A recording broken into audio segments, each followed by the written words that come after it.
Hi guys, welcome back to my channel. My name is Kat, and today I'm doing a wrap-up. So I have 6 books to talk about, 5 that I finished, and 1 DNF.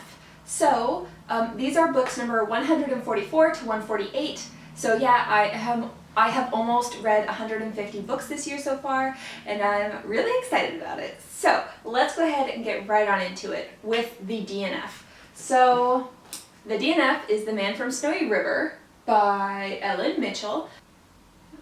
So this follows Jim, who is a young man who loses his father and his land and everything when a horse, a wild stallion, steals one of the other horses and kind of sets off this path of him having to prove himself and make enough money to get back his land. There's also other elements like a wealthy man's daughter that he likes and navigating outback politics. And I was hoping to read this so that I could talk about it with my dad and give it to my dad for like a birthday gift, but I could not get into it. So I read 20 to 30 pages, and it's not even that long, but I just really didn't care to continue reading. So I don't know, I guess I'm just not in the mood. And honestly, if I'm not in the mood, then I don't know if my dad will be either. So yeah, that's why it's a DNF. I'm still going to send it to my dad, and if he wants to read it, that's fine. But this isn't the book that I read so that we can both talk about it. There's another book on this list that I have read in order to talk about it with him. Because I always, whenever I give people books, I want to give them books that I have read so that we can chat about it together. Yeah, so this was unfortunately a DNF, but I will still be sending it his way, just in case he wants to pick it up. It's his choice. Ooh, the table's a bit askew. Okay.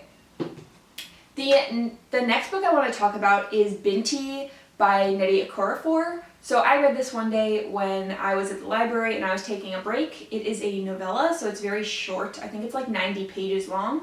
I'm going to give it 3.5 stars. So we are following the main character, who is one of the first of her people to be accepted into this very prestigious galaxy school, and her people never leave where they are. Like, they are not galaxy travelers. In fact, most of them deal with mathematics and resonance and like things that are more nature and earth-based. But she decides to go against what everyone around her is telling her to do, and she is going to go off to that galaxy university far away. However, on the way, they are waylaid by this very harsh warrior race, and things go from there. So I really loved the imagination, but the reason it gets 3.5 stars is because I didn't like the pacing necessarily, and then I also didn't like how, due to such fast pacing, we didn't get a lot of character development. So I just wished it had been more fleshed out. Okay, so the first 4-star book I want to talk about is Loyalties by Delphine de Vigan.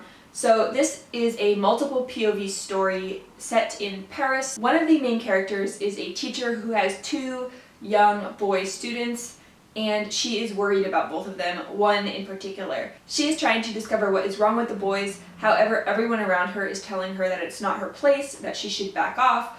But as she starts to delve deeper into it, she's putting her job at risk while things start to unravel from the other points of view. So if you like books that focus on teacher-student relationships and like people who are struggling to do the right thing, but you're a little bit not sure because they're an unreliable narrator / people are making them seem like they're just overreacting, so you're not sure if they really are overreacting or if everyone else is being blind to something which is blatantly obvious, then this would be for you. I gave it 4 stars and I found it really engrossing. So my next 4-star read is Heartstopper Volume 1 by Oseman. This was so good, so sweet. So we're following Charlie, who is a boy that's having a really rough time at school. So he's picked on and bullied for being gay and also kind of just a quieter student. And he's having problems with his ex-boyfriend who just won't leave him alone. And he befriends a boy named Nick, who is more of a jock type guy who's also really nice.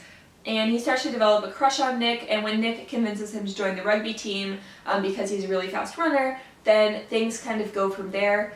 This is really great, and it's tackling their relationship developing from all different angles. So some of it is really super sweet, some of it will make you really angry, and some of it's very sad. But I love this illustration style, and I love this story, and I really want to pick up the second one. My library doesn't have the second one, so I might have to go out and buy it, but I don't like buying manga because I read it so quickly. It's, oh yeah, but okay, I'm gonna have to see what I can do. If you guys know of anywhere that I can buy Heartstopper 1 and 2, let me know, because I don't know if they even carry it here in Australia. I'll have to check, but this was really good, so cute. If you like queer stories at all, I highly recommend it. And if you like adorable sweet things at all, I highly recommend it. Okay, so now this is the book that I am going to send to my dad, because I just finished it. It's The Lost Man by Jane Harper.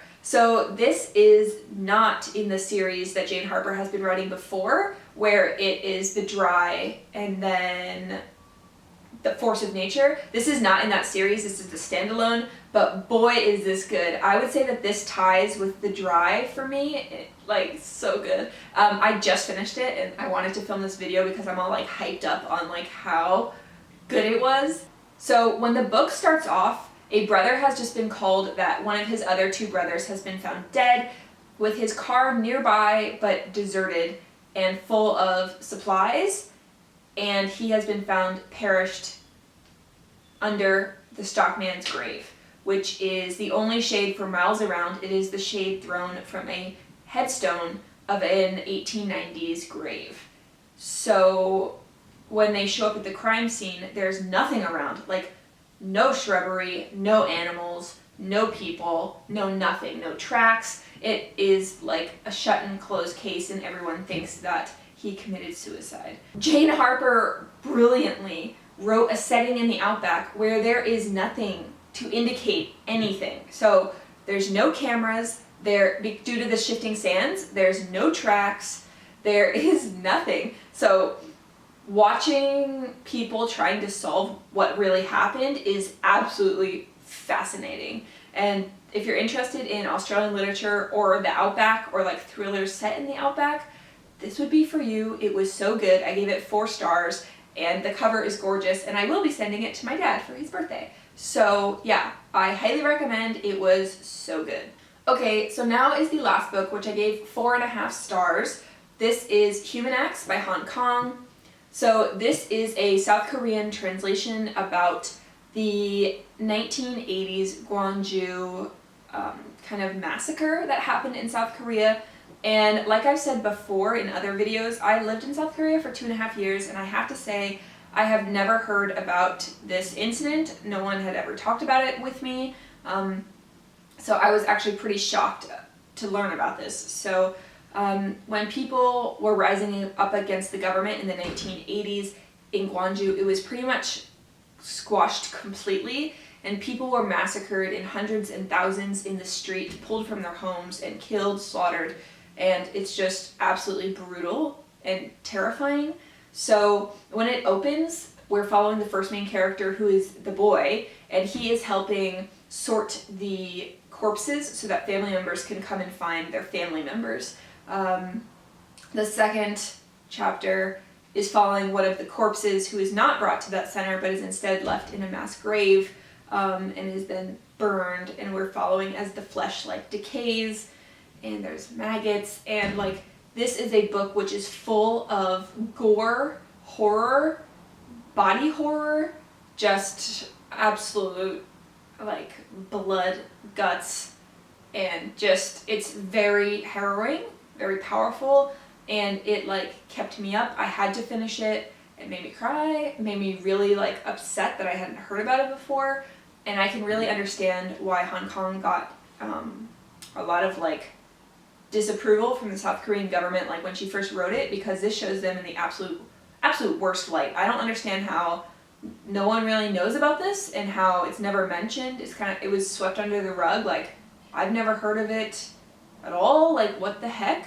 And yeah, I just can't believe that something like this happened. Yeah, I'm just really glad that I read this book, and I think that if you're interested in South Korea and their history, or you like books that are very strong retellings of historical events, then this would be for you. I just think it's actually just really important in terms of like historical novels.